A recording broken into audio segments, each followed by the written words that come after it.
Cooked alive by forest witches, the compass needle spun wildly as Elena pushed deeper into the Blackwood Forest. 3 days of hiking had brought her here, following rumors of a lost archaeological site hidden beneath centuries of overgrowth. As a graduate student in folklore studies, she'd dismissed the local warnings as superstition stories of witches who lured travelers to their doom, of cauldrons that bubbled with unspeakable ingredients. Now, with darkness falling and her GPS signal dead, those warnings seemed less foolish. The trees pressed closer with each step, their gnarled branches forming a canopy so thick that moonlight barely penetrated. Elena's flashlight beam wavered across twisted bark and strange symbols carved deep into the wood.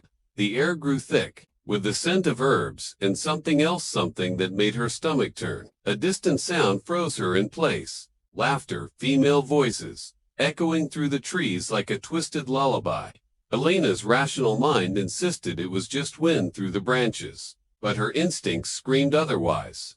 She clicked off her flashlight and crouched behind a massive oak, straining to listen. The voices grew clearer as they approached. 3 women, their words carried on the night air in a language that sounded ancient and wrong.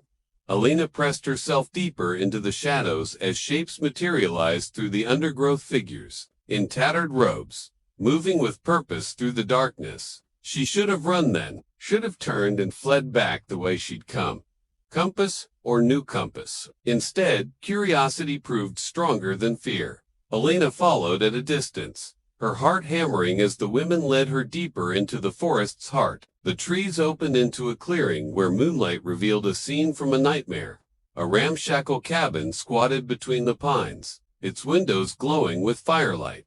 Smoke rose from a crude chimney, carrying scents that made Elena's empty stomach contract with hunger even as her mind recoiled in horror. The 3 women stood around a massive iron cauldron suspended over an open fire. The eldest, her face a map of wrinkles and scars, stirred the bubbling contents with a staff crowned by antlers. Her companions flanked her, one reading from a leather-bound tome, the other grinding herbs with mortar and pestle. The binding grows weak, the reader announced, her voice carrying clearly across the clearing. Soon, we'll need fresh meat to strengthen the spell. Elena's blood turned to ice. She began backing away, but her foot caught on a root. The crack of breaking wood echoed like a gunshot through the silence. 3 pairs of eyes turned toward her hiding spot, glowing with an inner light that had nothing to do with the fire. The eldest witch smiled, revealing teeth filed 2 points. Well, she crooned. Look what the forest has brought us.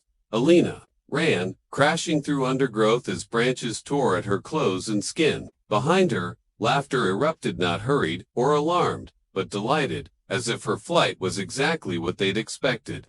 The sound seemed to come from all directions, echoing off the trees until she couldn't tell which way led to safety.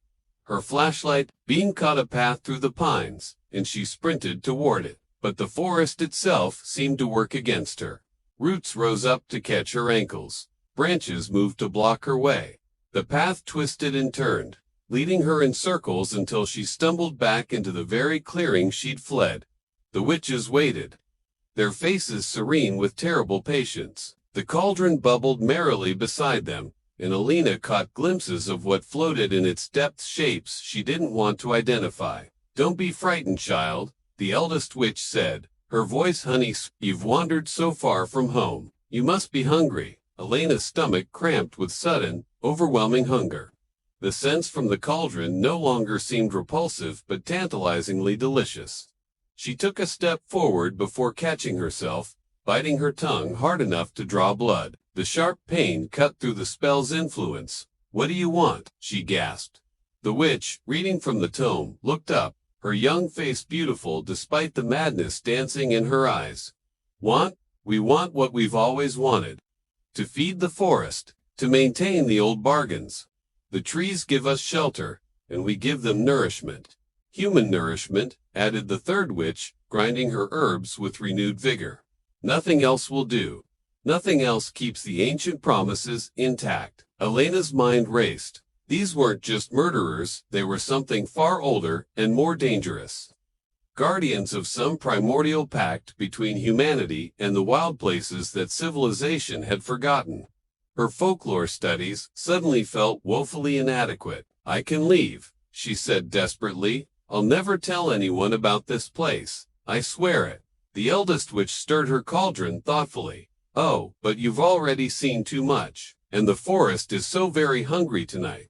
She ladled some of the mixture into a wooden bowl, offering it to Elena. "Drink, it will make the transition easier." The smell hit Elena like a physical blow-rich, savory, impossible to resist. Her body moved without conscious will, hands reaching for the bowl. At the last second, she knocked it from the witch's grasp, the contents splattering across the ground. Where the liquid touched earth, grass withered and died.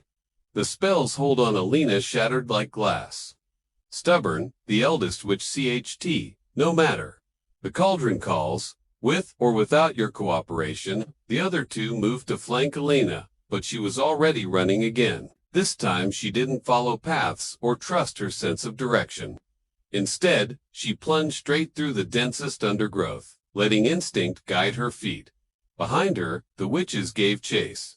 But they seemed less concerned with speed than with herding her like prey. Their laughter echoed through the trees as Elena stumbled over logs and crashed through thorny thickets. Then she saw a glimmer of light through the trees that didn't flicker like firelight. Electric light.